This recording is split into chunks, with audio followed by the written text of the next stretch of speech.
আমার কোনো মানুষ ভাল লাগে না, কিন্তু তোমারই ভাল লাগছে, কারণ তুমি পড়ি। ছবির নাম তুফান।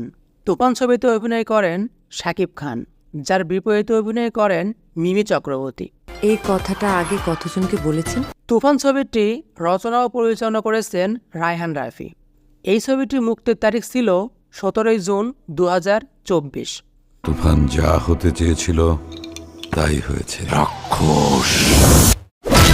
তুফান ছবিটি বাংলা ভাষায় নির্মাণ করা হয়। তুফান ছবিটির বাজেট ছিল 6 কোটি টাকা এবং যা হতে আয় করেছে 56 কোটি টাকা। এবার আসি তুফান ছবির মূল গল্পে। তুফান মানুষ নয়, আবার তুফান পশুও নয়। তুফান হচ্ছে 2024 সালের বাংলাদেশি ক্রাইম থ্রিলার চলচ্চিত্র। এটি পরিচালনা করেছেন রায়হান রাফি। একটা 15 বছরের পোলা দিনের আলোতে জবাই করে ফলাইছে। এই তুফান একদিন ডিস্ট্রিক্ট লেভেলে খেলবো। এই ছবিটির প্রধান চরিত্রে অভিনয় করেছেন শাকিব খান, মিমি চক্রবর্তী এবং মাসুমা রহমান নাবিলা। এই তুই কি ডারে?